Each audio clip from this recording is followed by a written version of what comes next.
All right, so get this. Today we're doing a deep dive on a name you've probably heard before, Dr. B.R. Ambedkar. But we're going way beyond the textbook stuff. Oh, absolutely. We're really digging into this YouTube video transcript that calls him an Indian atheist.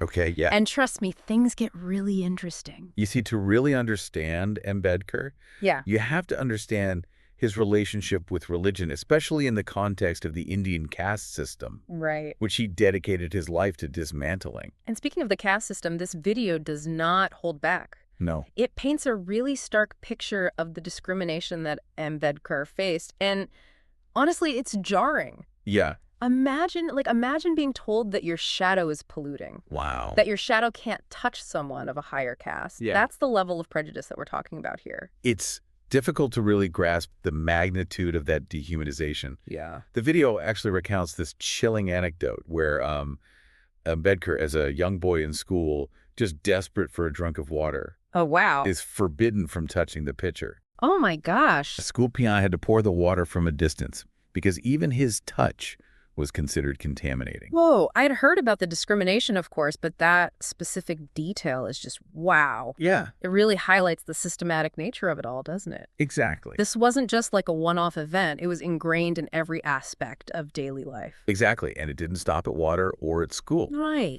This transcript talks about how Ambedkar was denied transportation, proper housing, Wow. basic human dignity, Basic dignity. all because of the circumstances of his birth. It's heartbreaking, especially when you think about how, despite all of this, he goes on to earn multiple degrees I know. from prestigious universities abroad. Right. You would think that that level of achievement would change things. You would think. Right. But the sad reality is that even after returning to India, armed with education and experience, he still faced that same deeply ingrained prejudice. It's unbelievable. It speaks volumes about the deeply entrenched nature of the caste system. It makes you wonder, how do you even begin to dismantle something so pervasive? That's the question we're going to explore, because despite these seemingly insurmountable obstacles, Yeah. Ambedkar becomes this powerful force for equality.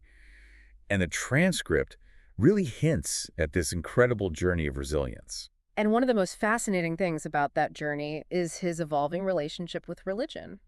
The transcript emphasizes how he was drawn to figures like Buddha and Kabir, Right. who in their own times challenged the status quo. Yeah, He saw them as his true gurus. that's a crucial point. Yeah. He was born into Hinduism, Why? yet he saw within it the seeds of its own critique. Interesting. Figures like Buddha and Kabir offered a different path, Yeah. one that resonated with his own experiences. So he saw religion as kind of a double-edged sword then, a Yeah. source of comfort and community, but also a tool for justifying social hierarchy. Precisely, he didn't shy away from critiquing what he saw as the harmful aspects of religion, particularly within Hinduism, and its role in upholding the caste system. This is where this Indian atheist label from the video comes in. Okay, but the video also mentions that he publicly burned a copy of the Manusmriti, Yes. a Hindu law book. Yes. That's a pretty bold statement, even for someone critical of religious doctrine. It was a powerful act, definitely. Okay. And to fully grasp its significance, we need to understand the Manusmriti itself. Right. This wasn't just a symbolic book burning. Okay. Ambedkar meticulously studied and dissected the Manusmriti, highlighting how its verses codified and justified the caste system. Wow. It's laid out powerfully in his work, Annihilation of Caste, which I highly recommend checking out. Wow. I have to admit, I always thought of that act as more symbolic, but knowing that he went to such lengths to critique the text itself adds a whole other layer of meaning. Absolutely. This deep understanding of how social structures were interwoven with religious texts Right. is essential to understanding his later work and his ultimate conversion to Buddhism. Wow. He wasn't simply rejecting religion outright. Yeah. He was seeking a path that aligned with his vision of a just and equitable society. Mm-hmm. And it wasn't just Buddhism that drew him in. Right. What's really striking is how Ambedkar connected his fight against caste to a broader fight for social justice, Okay.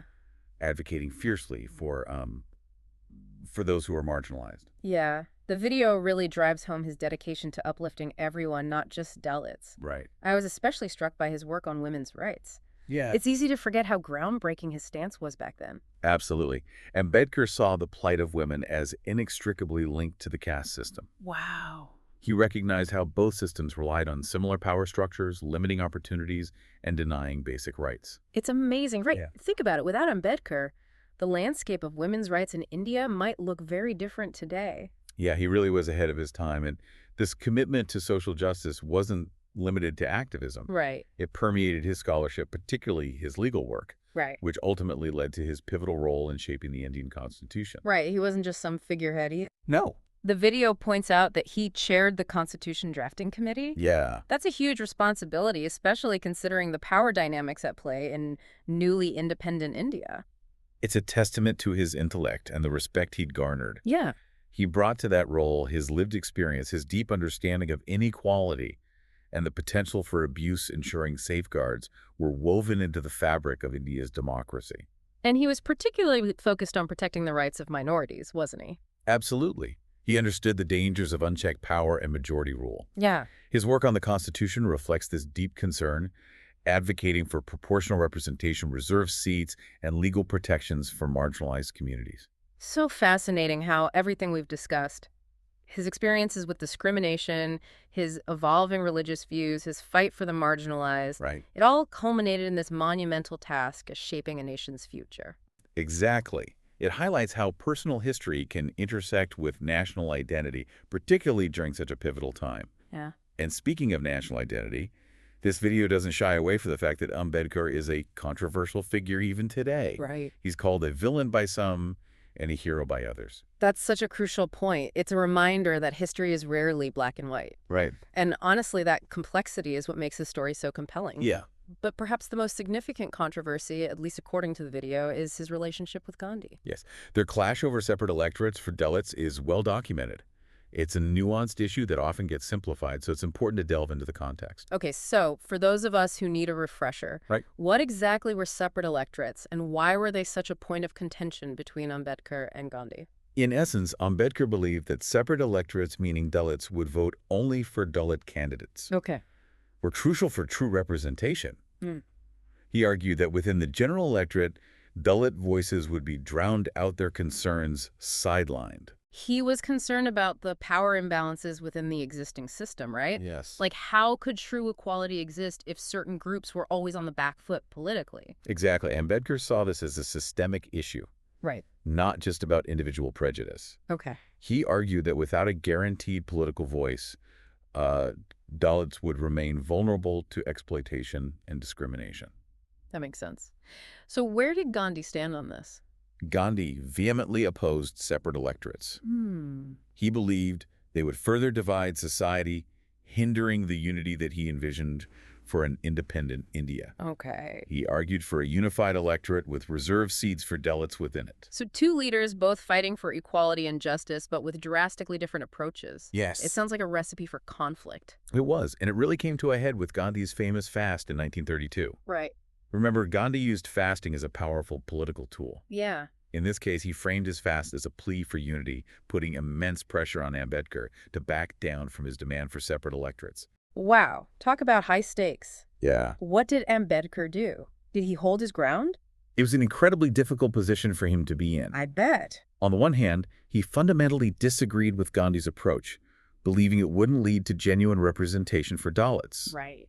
But on the other hand, there was the very real threat of violence if Gandhi were to die, Oh, wow. with Ambedkar likely shouldering the blame. So what happened? They reached a compromise, Okay. known as the Pune Pact. Okay. Separate electorates were off the table, replaced with a greater number of reserved seats for Dalits within the existing electoral system. A compromise, so not a complete victory for either side. Exactly. It highlights the messy realities of social change. Yeah. Ambedkar, in his writings, expressed disappointment with the Pune Pact, feeling it didn't go far enough in guaranteeing Dalit political power. Right. Yet, he also recognized the need to find a way forward. It's a reminder that even with the best intentions, navigating those complexities, those different approaches to achieving a common goal, it's never easy. Precisely. And it speaks to the legacy of both of these figures. Right. They were flawed, complex individuals grappling with enormous challenges. And their disagreements, while significant, shouldn't overshadow their shared commitment to social justice. This entire deep dive has been so eye-opening. It has, right? We've gone from that shocking image of Ambedkar's shadow being considered polluting to understanding the nuances of his fight for equality, his evolving religious views, Right. his intellectual contributions, and even his complex relationship with Gandhi. It's a testament to the fact that history is never one-dimensional. Right. The more we dig into Ambedkar's story, the more we uncover these layers of complexity, these contradictions that challenge us to think critically about his legacy and its relevance today. And that's the beauty of a deep dive like this, right? It's not about presenting a sanitized version of the past. Yeah. It's about grappling with those difficult questions, engaging with those nuances. Absolutely. And this YouTube video, by highlighting the label of Indian atheist, really forces us to confront those uncomfortable truths about how religion and social structures intertwine. Right. How those dynamics play out even today. It's made me realize just how much I still have to learn. Me too.